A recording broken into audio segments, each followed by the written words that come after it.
મિત્રો આજે આપણે વાત કરવાના છીએ ધોરણ 1 આરટીની અંદર મફત પ્રવેશ છે એની તારીખ જાહેર થઈ ગઈ છે। ડિટેલમાં તમારે વિડીયો જોવો હોય તો ડિસ્ક્રિપ્શનની અંદર તમને મળી જશે।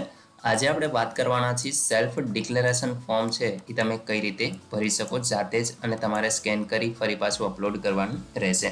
તો મિત્રો સંપૂર્ણ માહિતી તમને આ વિડીયોની અંદર મળી જશે। વિડીયોને પૂરો જોઈ લેજો જેથી જો તમને વિડીયો ગમે તો લાઈક કરી શકો, તમારા મિત્રો સુધી શેર કરજો અને ચેનલને સબસ્ક્રાઇબ કરી લેજો જેથી આવી કોઈ પણ માહિતી આપ સુધી પહોંચતી રહે। તો ચાલો શરૂ કરીએ। મિત્રો વિડીયો શરૂ કરીએ પહેલાં જો તમે તમારા બાળકો માટે સ્કૂલ બેગ ખરીદવા માંગતા હો તો તમને ડિસ્ક્રિપ્શનની અંદર લિંક મળી જશે, ત્યાંથી તમે સ્કૂલ બેગ અને અન્ય સ્ટેશનરીનો સામાન પણ ઓછી કિંમતે ખરીદી શકો છો। તો અવશ્ય તમે ડિસ્ક્રિપ્શનની અંદર લિંક ખરીદી કરી શકો છો। મિત્રો અહીં તમે જોઈ શકો છો આવકવેરાને પાત્ર આવક ન થતી હોવા અંગેનું આ એક સેલ્ફ ડિક્લેરેશન ફોર્મ છે। અહીં આપણે મિત્રો તમે જે દિવસથી ફોર્મ ભરો છો એટલે કે જે દિવસે તમારે ફોર્મ ભરવાનું છે એ દિવસની તારીખ અને મહિનો લખવાનો રહેશે। અહીં આપણે તમારે તમારું નામ છે એ લખી દેવાનું છે। અહીં આગળ મિત્રો તમારી ઉંમર આવશે અને ત્યાર પછી ક્યાંના રહેવાસી છો એ એડ્રેસ પૂરેપૂરું અહીંયા આવશે। અહીંયા મિત્રો જે બાળકને ફોર્મ ભરવાનું છે એમના પિતાનું નામ છે એ અહીંયા લખવાનું રહેશે। ત્યાર પછી અહીંયા એમના બાળક અથવા તો બાળકી પુત્રી જે પણ હોય એ તમારે અહીંયા એનું નામ લખી દેવાનું છે। નીચે તમે સ્ક્રોલ કરાવશો તો અહીં મિત્રો જો તમે પાન કાર્ડ ધરાવતા નથી તો અહીંયા તમારે ટિક માર્ક કરી દેવાનું છે આ રીતે રાઈટનું, અને જો તમે પાન કાર્ડ ધરાવો છો તો આ ખાનામાં ટિક માર્ક કરી દેવાનું છે। જો અહીંયા આપણે પાન કાર્ડ ધરાવતા હો તો અહીંયા પાન કાર્ડનો નંબર છે એ લખી દેવાનો રહેશે।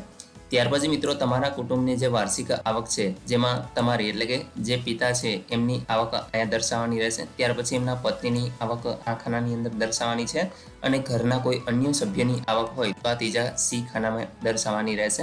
અહીં મિત્રો આ ત્રણેયની કુલ આવક એટલે કે તમારા કુટુંબની સહિયારી જે આવક છે એ તમારે આ ખાનાની અંદર લખી દેવાની રહેશે। અહીંયા મિત્રો એક સૂચના આપી છે કે જે બાબત સાચી છે અને જેની અમે બાંયધરી આપીએ છીએ, તમે જે ઉપર આ માહિતી આપેલી છે એની એક બાંયધરી છે એ તમારે આપવાની છે। મને તથા મારા પતિ અને પત્નીને એ જાણ છે કે ખોટું સેલ્ફ ડિક્લેરેશન, ખોટી વિગતો, ખોટું આવકનું પ્રમાણપત્ર મેળવીને કે અન્ય કોઈ પણ રીતે ખોટી વિગત રજૂ કરીને, કોઈ વિગતો છુપાવીને કે છેતરપિંડી આરટી હેઠળ વિનામૂલ્ય પ્રવેશનો લાભ મેળવેલ છે તેવું પ્રસ્થાપિત એટલે કે ખબર પડશે તો મારા પાલ્યનો આરટી હેઠળ પ્રવેશ છે એ તાત્કાલિક રદ થવા પાત્ર છે, એટલે કે તમારા બાળકનો પ્રવેશ છે એ રદ થઈ જશે તથા આ બાબતે અમારી સામે કાયદેસરની કાર્યવાહી પણ કરવામાં આવી શકે છે। તો મિત્રો આ એક સેલ્ફ ડિક્લેરેશન ફોર્મ છે, તમે જોઈ શકો છો અહીંયા તમામ વિગત છે એ તમને ડિટેલમાં મેં આપી દીધી છે, કઈ રીતે તમારે ભરવાનું છે એ રીતે। અને અહીંયા આગળ ત્યાર પછી તમારું નામ આવશે। ત્યાર પછી મિત્રો તમારા માતાનું નામ એટલે કે આ પિતા છે તો એમનું નામ આવશે, ત્યાર પછી માતાનું, અને જો એ ન હોય તો વાલીનું નામ આવશે। અહીંયા સામે પિતાની સહી આવશે, અહીંયા માતાની સહી આવશે અને અહીંયા વાલીની સહી છે એ કરાવી લેવાની રહેશે।